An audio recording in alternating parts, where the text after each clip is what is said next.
ನೋಡ್ರಿ, ದೇಶನಾಗ ನರೇಂದ್ರ ಮೋದಿಯವರು ಜನರಿಂದ ಆದಂಥ ನಾಯಕರು. ನರೇಂದ್ರ ಮೋದಿಯವ್ರನ್ನ ಯಾರು ಬಿ ಜೆ ಪಿ ಒಳಗಿರೋರು ಅರ್ಧಕ್ಕರ್ಧ ವಿರೋಧಿ ಇದ್ರು. ಅವಾಗ ದೇಶನಾಗ ಒಂದು ಸಂಚಲನ ಆಯ್ತು ಏನಂದ್ರೆ ನರೇಂದ್ರ ಮೋದಿಯವರು ದೇಶ ಪ್ರಧಾನಮಂತ್ರಿ ಆಗ್ತಾರೆ. ಇದನ್ನು ಯಾರೂ ತಪ್ಪಿಸ್ಲಿಕ್ಕಾಗಲಿಲ್ಲ. 4 ಮಂದಿ ಇರೋರು ವಿರೋಧ ಮಾಡೋರು. ಯೋಗಿ ಆದಿತ್ಯನಾಥರು ನರೇಂದ್ರ ಮೋದಿಯವ್ರ ನಂತರ ಈ ದೇಶದ ಪ್ರಧಾನಿ ಯಾರು ಆಗ್ಬೇಕಾದ್ರೆ ಯೋಗಿ ಆದಿತ್ಯನಾಥರು, ಇದು ಜನರ ಭಾವನೆ. ಹಂಗೆ ಕರ್ನಾಟಕದಾಗ ಈ ಭ್ರಷ್ಟ ಸರ್ಕಾರ ಹೋದ ಮೇಲೆ ಯತ್ನಾಳೆ ಮುಖ್ಯಮಂತ್ರಿ ಆಗ್ಬೇಕು ಅನ್ನೋದು ಈ ರಾಜ್ಯದ ಜನರ ಭಾವನೆ. ರಾಜ್ಯದ ಜನರ ಭಾವನೆಗೆ ಹೈಕಮಾಂಡ್ ಒಪ್ಕೋತೈತೆ ತಿಳ್ಕೊಂಡಿನಿ. ಒಪ್ಕೊಳ್ಳಿಲ್ಲ ಅಂದ್ರೆ ನನ್ನ JCB ಪಾರ್ಟಿ ರೆಡಿನೇ ಐತಿ.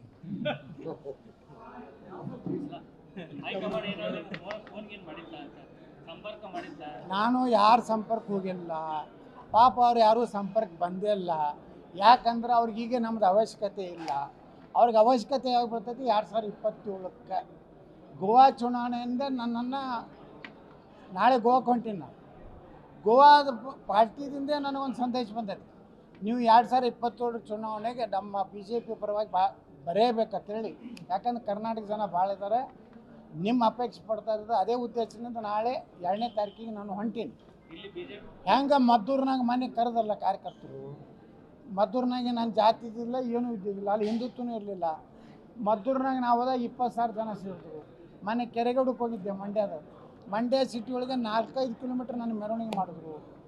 ಈ ಗೋವಾದವ್ರು ಕರಿಲಕತ್ತಾರ. ಮೊನ್ನೆ ಮಹಾರಾಷ್ಟ್ರ ಚುನಾವಣೆದಾಗ ನಾ ಬಾರ್ಡ್ರ್ ನಾನೇ ಅಡ್ಡಾಡೀನಿ. ಪೂರ್ತಿ ಅಕ್ಕಲ್ಕೋಟ್ ಹಿಡಿದು ಜತ್ತತನ ಎಲ್ಲ ಬಾರ್ಡ್ರನ್ನ ನಾನೇ ಅಡ್ಡಾಡೀನಿ. ನನ್ನ ಸಭೆಗೆ 10,000 ರಿಂದ 15,000 ಜನ ಸೇರಿದ್ರು. ಈ ಗೋವಾದಾಗನೂ ಒಂದು ಪರಿವರ್ತನೆ ಆಗ್ಲಾಕತ್ತೈತಿ. 2027 ಚುನಾವಣೆ ಇದೆ. ಅಷ್ಟರೊಳಗೆ ಹೈಕಮಾಂಡದವರು ಒಂದು ನಿರ್ಣಯ ಮಾಡ್ತಾರೆ. ಮಾಡಲಿಲ್ಲ ಅಂದರೂ ನಂದು ರೆಡಿ ಇಟ್ಕೊಂಡಿನಿ. JCB ಪಾರ್ಟಿ ಬಾಯ್ಲೋ ಎಲ್ಲ ಪಾರ್ಟಿ ರೆಡಿ ಐತಿ. 28ಕ್ಕೆ ಮುಖ್ಯಮಂತ್ರಿಯಾಗಿ 11 JCBಗಳ ಪೂಜೆ ಮಾಡಿ ಜ್ಞಾನಪೂರ್ಣಂ ಜಗನ್ಜ್ಯೋತಿ ಅಂತ ಹಾಡಿ ಮುಖ್ಯಮಂತ್ರಿ ಕಚೇರಿ ಒಳಗೆ ಹೋಗ್ತೀನಿ. ಆ ಪಾರ್ಟಿಯಾಗಿದ್ದರೂ ಹೋಗ್ತೀನಿ, ಪಾರ್ಟಿಯಾಗಿ ಇರ್ಲಿಕ್ಕಂದ್ರೂ